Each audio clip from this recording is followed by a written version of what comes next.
Educa Anefac. Bem-vindos ao Educa Anefac, e o assunto desse episódio é a taxa Selic, que na semana passada, conforme já havia expectativa do mercado, houve um reajuste, e também em meses anteriores já deste ano. E para falar deste tema, o nosso convidamos aqui o meu amigo Roberto Vertamati, que é o nosso diretor de Economia e coordenador de cursos da Universidade Municipal de São Caetano do Sul. Bem-vindo, Vertamati. Por favor, agora é com você. Ailton, um grande abraço. Eu fico muito contente de poder trocar algumas ideias com você. Na verdade, vai ser uma troca de ideias nessa questão que eu acho que é importante. Selic é algo muito importante no Brasil. Perfeito. Eu queria, antes de iniciar as perguntas, dar um breve histórico do que é a Selic. Muita gente nem lembra mais, né? Mas a Selic já existe há mais de 40 anos. Foi criada em 14 de novembro de 79 e nada mais é que um sistema informatizado destinado ao registro, custódia e liquidação de títulos públicos emitidos pelo Tesouro Nacional no Brasil. O termo Selic é Sistema Especial de Liquidação e de Custódia. E aqui no Brasil é utilizado para muitas coisas. Tem uma fórmula de cálculo até maluca, né? Até hoje eu não consegui usar aquela fórmula. Mas ele é também utilizado como referência a operadores de mercado, taxas de financiamento. Outros países também têm, nós vamos estar comentando isso daí. Enfim, Selic é algo que o brasileiro todo fica de olho quando tem as reuniões do Copom, e a gente vai falar disso daí daqui a pouquinho. Eu teria, Roberto, algumas perguntas da Selic, né? E começaria com um comentário que se fala e muita gente ainda não sabe o que é isso, né? O que é a taxa neutra? Aí eu tenho uma pergunta interessante. Uma Selic neutra é aquela que nem estimula, estou tentando falar bem simples, né? Nem estimula e nem trava a economia. Se antes era uma opção, a taxa básica fomentar a economia, que nós tínhamos uma Selic nesses últimos meses bem baixa, né? Digamos assim, bem confortável. Hoje o Banco Central, em função da volta aí da inflação, ele está vendo como muito importante endurecer o discurso, fazendo frente a essa pressão inflacionária. E essa taxa neutra é aquela em que a Selic nem influencia, incentivando o mercado e nem desincentiva o mercado. Eu diria que hoje estaria em torno de 6 a 6,5% essa taxa Selic. Por isso que o Banco Central já andou falando essa semana de acelerar na próxima reunião do Copom, o aumento da taxa Selic.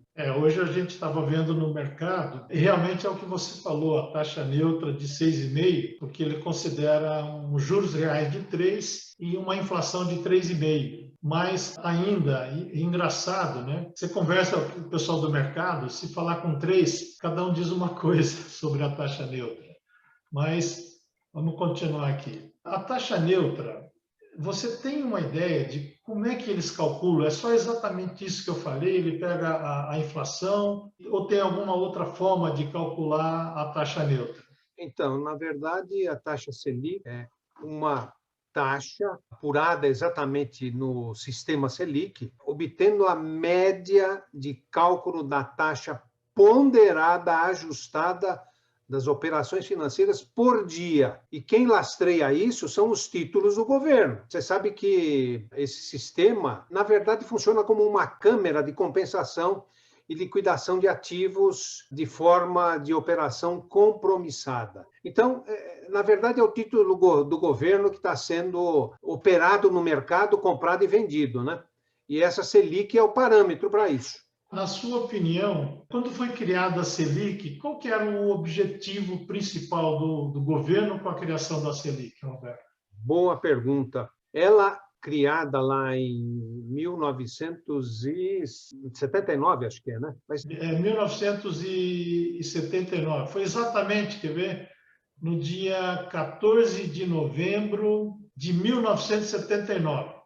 Então, ela é a principal ferramenta de política monetária do Banco Central. serve para estabilizar a moeda e manter a inflação oficial dentro da meta do governo, que agora, esse ano, está em 3,5%, com variação de 1,5% acima e 1,5% abaixo. Quer dizer, nós já estamos a 4,25% e se fala que na próxima reunião pode ter 1 ponto de aumento, ou 0,75%, que é bastante, mas pode ter 1 ponto indo para 5,25%, né? Então está bem acima da taxa média, né? Em função das pressões inflacionárias que não está acontecendo só no Brasil, né? Você tem a Alemanha com uma pressão de 6% também na inflação. Estados Unidos também está com inflação. E eu mesmo, hoje, na próxima reunião do Copom, que é em agosto, e depois a gente vai comentar as datas, e a aposta hoje é de 1%. E a final do ano, chegando em 6,5%, já tem alguns dizendo 7%, né? E eu ainda acho que 6,5% é uma taxa boa, até porque chega naquela taxa neutra. Mas, Roberto, eu acho que essa pandemia quebrou a bola de cristal de todos os analistas. O que você fala de manhã e à tarde já mudou. Então, por enquanto, eu vejo dessa forma também. Se bem que, Ailton, nesses últimos dias, a pressão do dólar, que é importantíssimo, né, na questão da inflação no Brasil, ela está aí muito comportada. Mas também sabemos que quando você importa ou exporta, para se realizar aquela importação e exportação, é 3, 4 meses. Então, a gente vai ter um reflexo positivo desse dólar baixo, se ele continuar baixo, espero que continue. Não tem nada, aparentemente, que vai mudar isso, mas estamos falando de agosto e setembro. Eu creio, e a leitura que eu fiz hoje das notas vindas lá do Banco Central, é que eles estão com uma perspectiva de que no segundo semestre a gente caminhe para uma normalidade. Mas, de qualquer forma, a inflação esse ano é alta. Você comentou do dólar. Ontem, nós tivemos o dólar realmente abaixo de 5, 4,9961. E em março, que foi o pico, o dólar estava 5,79, né? E nesse ano, o dólar, entre outras moedas, é o real, né? Em relação ao dólar, ele valorizou quase 4,5% e ficou à frente de outras moedas. Mas um dos fatores e aí que eu queria também ouvir sua opinião, com a elevação da Selic, ele atrai aqueles investidores estrangeiros, somente aquele capital nervoso, né? E ele atrai por conta da rentabilidade maior e até porque também os investimento de títulos públicos não tem imposto de renda. E essa entrada de muitos dólares, a oferta maior do que a procura, e isso derruba a taxa. Se você fosse dar uma olhada nessa situação hoje e para o final do ano, como é que você está vendo isso? O dólar vai continuar abaixo de 5? Como é que você vê? Se bem que qualquer previsão hoje é furada, mas o seu sentimento hoje?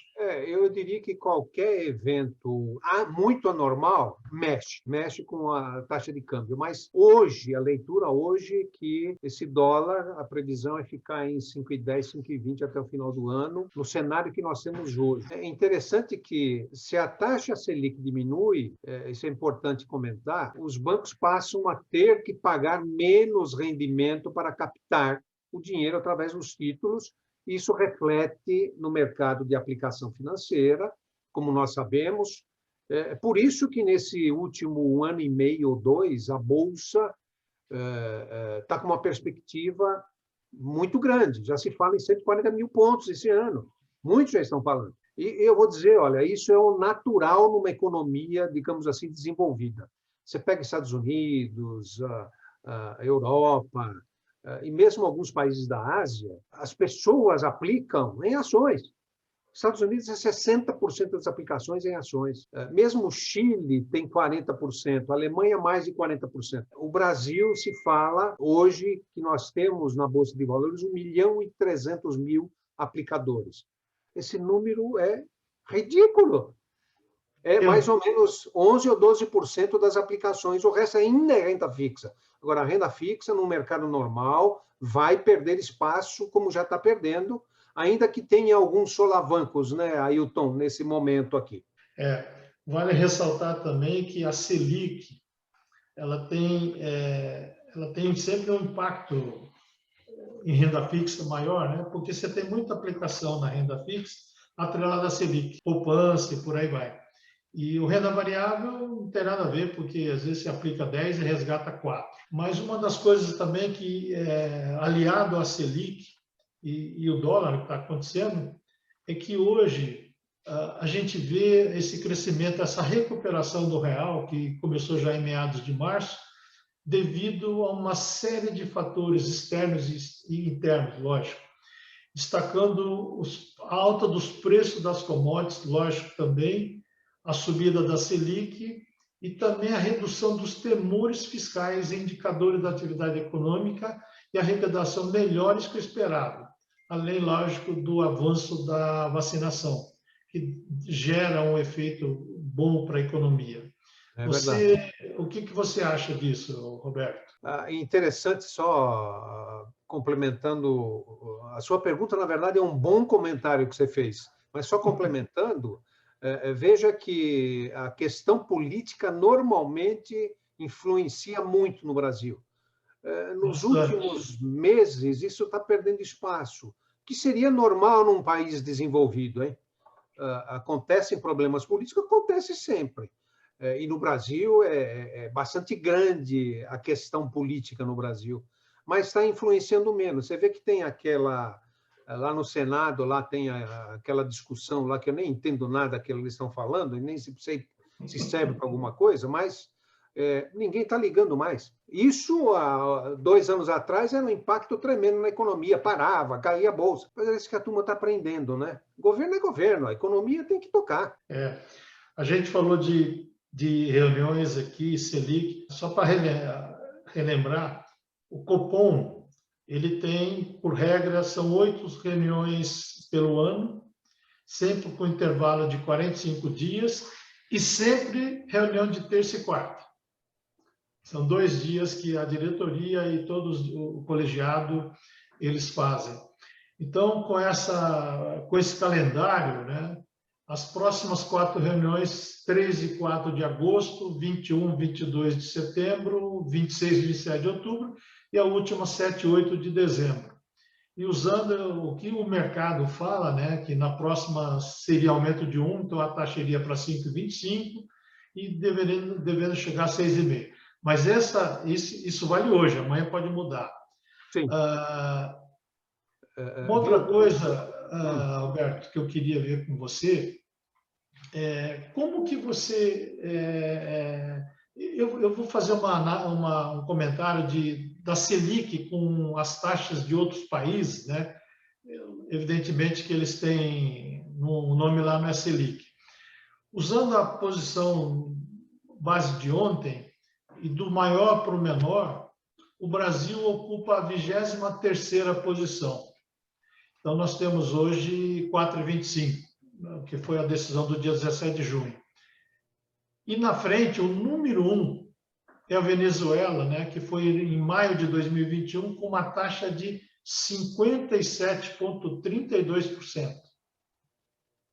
Então, dá para imaginar o que está essa economia, a inflação e a bagunça econômica lá. E depois, em segundo lugar, vem a Argentina, com 38%. Isso assim nos tops.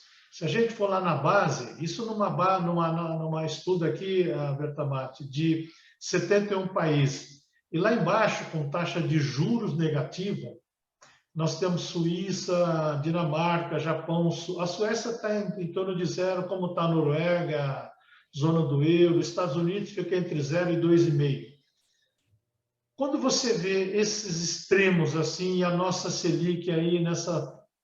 Eu não sei se está na 23ª posição, é bom ou é ruim, mas quando vê esses extremos todos, o que você entende? Como é que está isso daí? Eu diria que essa questão da inflação no Brasil não é só do Brasil, é consequência dessa pandemia, desacerto da economia. É claro que essa posição 23º, 24º não é confortável, mas é muito melhor do que tempos atrás que nós éramos primeiro, segundo, terceiro. Então, quanto mais distante, melhor, né? Agora, e você mesmo comentou, países que estão totalmente desarrumados em todos os sentidos, Venezuela e Argentina, você vê a desgraça que está, né? E eu sempre digo o seguinte, a inflação é o pior imposto para o operário. e para o pessoal simples da população. É o pior. É catastrófico a inflação. Mas, aproveitando que você perguntou aí sobre um pouco de cenário internacional, você tem muito relacionamento de investimentos lá com o exterior. Como é que funciona a Selic? Não é Selic, mas o parecido com a Selic nos Estados Unidos e na Europa? Olha, na Europa tem uma variedade muito grande, né?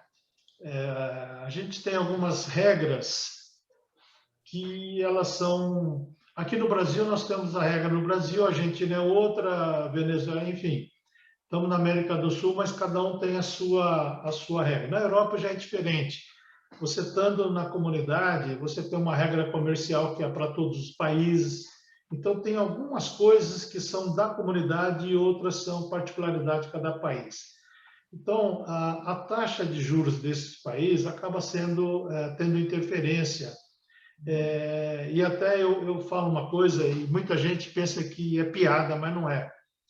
Por exemplo, alguns países da Europa, e de novo, hein, vou avisar, não, isso não é piada, mas alguns países da Europa consideram na economia e no cálculo do PIB, por exemplo, prostituição e drogas.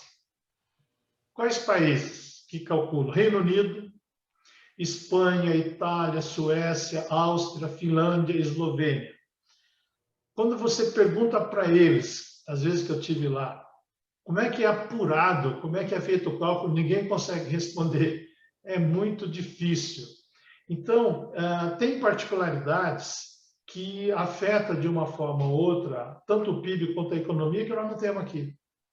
Agora, o que nos incomoda, não é que nos incomoda, o que nos afeta muito diretamente é quando tem mudança na política da economia, na taxa de juros, na inflação nos Estados Unidos.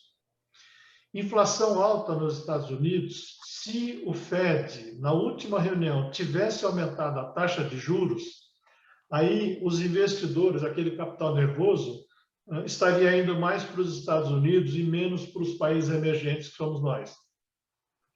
Mas nós não podemos falar que a situação está estabilizada. Amanhã, numa reunião de emergência, o Banco Central americano, né, que é o Fed, pode tomar uma decisão e mexer. E aí remexe em todos os planos, aquilo que foi feito. Mas os investidores lá fora ainda nos veem com alguma certa ressalva pela nossa ainda não assim, harmonia política, e também assusta a nossa lentidão na vacina. Porque investimentos, empresas, você vê a quantidade de empresas multinacionais que fecharam e foram embora. Então, a verdade ou a realidade, aquilo, por que foi, nem sempre chega lá fora. Chega só um pedaço da história. A Ford fechou a fábrica, está indo embora. LG e por aí vai. Então, as razões pelas quais grandes empresas estão encerrando e não estão retornando investimento é que nós temos que trabalhar mais no esclarecimento. Investidor, ele não precisa ter uma prova concreta, ele vai às vezes no desconfiômetro, ele desconfia de que não vai dar, ele se afasta. Quem tem o dinheiro, ele é arisco mesmo. Então, hoje eu vejo que, caminhando como nós estamos, se o nosso PIB tiver o crescimento, a taxa da Selic não tendo interferência política, ela sendo técnica, a independência do Banco Central já ajudou muito, e buscando sempre a inflação, né? Porque a inflação alta gera menos consumo e as empresas não vendem, uma coisa puxa a outra sempre de uma forma negativa. Então, hoje lá fora, eles olham muito. Só que, antigamente, todo mundo tinha tempo para ver o que nós estamos. Hoje ninguém tem tempo, todo mundo tem que olhar para dentro. A pandemia é mundial. Pegou todo mundo de surpresa e economias que não estavam preparadas estão tendo dificuldade. E então, tipo assim, primeiro eu tenho que cuidar da minha casa para ela não desabar, depois eu vou prestar atenção na casa do vizinho. Então, eu já ouvi muito esse tipo de Uhum. comentário lá. De qualquer forma, né, Ailton, alguns investimentos saíram, mas as previsões para o balanço de pagamentos esse ano no Brasil são muitíssimo positivas, hein? São. Principalmente por causa da agricultura. A agricultura brasileira é primeiro mundo, Uhum. realmente dá show na maioria dos países europeus. Isso é um ponto bem positivo, sem dúvida nenhuma.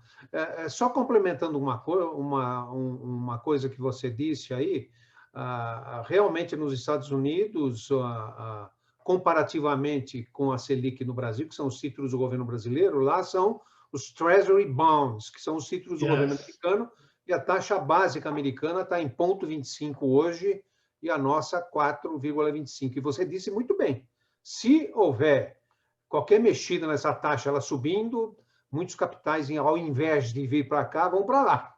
É isso mesmo. Muito bom. Aí a procura, a fuga de capitais, a compra pela moeda estrangeira, o dólar, a procura é maior que a oferta, pode subir novamente. Só para a gente já terminando, é assunto para falar o mês inteiro, né, Roberto? E eu só ressalvo sempre que o Copom, ele sempre considera nas decisões, nas reuniões, qual é a inflação, né? As contas públicas, a atividade econômica e também, principalmente, o cenário externo. Roberto, estamos já nos momentos finais aí, queria os seus comentários finais. Eu acho que esse podcast é bem interessante e acho que também é importante. E eu só gostaria de agradecer a você e a ANEFAC por essa oportunidade e estamos à disposição. Olha, quem agradece somos nós, viu, Roberto? Oportunidade de estar falando com você aqui. Bom, continue acompanhando os novos episódios do podcast ANEFAC, que são às terças e quintas, e siga conectado conosco. Um abraço e até a próxima. Educa ANEFAC.